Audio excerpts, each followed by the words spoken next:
All right, Landon. So I got your swing next to Bryce Harper's swing, like we talked about in our lesson. That's who I feel like your swing is very, very similar to in comparison. So we're going to take a look at both of those real quick, and I'm just going to let them play, and we'll go from there. Okay, so first things first. One thing that y'all do both very, very well is this load up top, right? Just take a look at Harper's load, take a look at your load, right? Very firm both ways. And we get to this point right here. And if you were to take a look, both of those are very, very similar except for one major thing, which is this bottom arm, right? Notice his arm is all the way back here still, right? Because immediately then he connects it straight to his rib cage, right? Versus your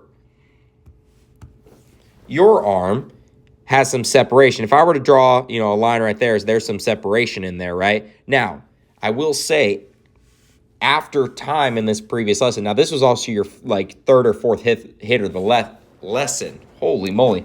This was your third or fourth hit of the lesson. So you did a really great job of, and this is something that we worked on in our lesson, of getting to the point that we go from here and immediately work to connect, right? Versus instead of throwing our elbow towards the baseball, it's more so we're throwing our hands to the baseball, right? Versus Harper, he's throwing his hands at the baseball. It's not more so like his elbow, right? So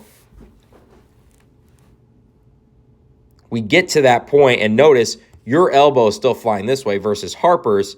It gets to a connection point right there, right? So that's really what I want you to see in that.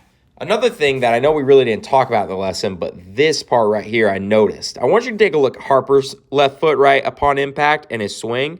Notice how it stays nearly on the ground the whole time versus, when you're still in your swing, when he makes contact, it comes up just a tad. But then when you get into your swing, notice that it comes up and then comes right back down and then almost does, if I leave that, it kind of almost hops a little bit. You do kind of a little bit of a hop with your left foot, or rather your right foot. Always have to switch it versus lefty versus righty. But you come to a point right here, right, that you bring up your left foot and then you have to get grounded with yourself again, right? Also notice that you're throwing your left leg, or rather, your left leg. Nice, Max. You're throwing your left leg behind yourself like this, right? And notice Harper's is still in this line right here, right? So notice Harper has a line to his versus yours. You kind of deviate from the line from right here, and then take a look at how much you're off that line by the end of the swing. You go into the adjacent square behind you, right? So that's something I really want to keep an eye on and keep working on. Is I really want you to ground this foot back here, right? And I really want you to number one, ground yourself there so that relates to us going here. Because the more I look at this, the more that because you're swinging out here, that's causing you to lift up right here, right? So that's something I want to keep working on for next lesson. I know we have a hitting one, not this upcoming week, but the next week. So I really want to work on that a little bit. Additionally, I want you to take a look at your hands real quick, and more so where Harper does, because I did just notice this as I was playing your video. You get to this point and you kind of flick your wrist, right? Right there, there's some flicking of your wrist.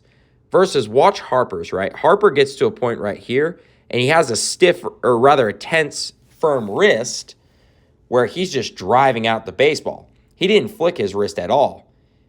He kept it very firm and takes it to the baseball and on his follow through, right? Versus you get to this point and you flick a little bit, right? We want to create as much power as possible with our swing. So think about it in terms of a great example is a curveball that we'll learn eventually. The key to a curveball is having a tense and firm wrist, right? We don't want to flick our wrist because at the end of the day, our grip is going to do the job of that, right? And specifically our arm motion as well is going to do the job. So same thing vice versa if we compare that to hitting, right? Our swing path and how we take our hands to it is going to do all the damage. We don't need to have this extra flicking right here, right? So I really want you to work on that. And we'll work on that as well next lesson as well. But other than that, I really like your swing. I think, if we really work on keeping your lower half grounded, if we work on keeping this back elbow, as I clear everything real quick, if we keep this back elbow into your rib cage, and then the last one, if we can kind of eliminate this flick right here, I think that's really going to put us in a great position to continue to succeed at the plate and get the best contact as possible. I actually really liked your swing, Landon, and just as kind of a base level of kind of where we're at right now, I think we're at a really great point that we can kind of continue to build off of and obviously continue to work on. So great stuff, and look forward to seeing you next week.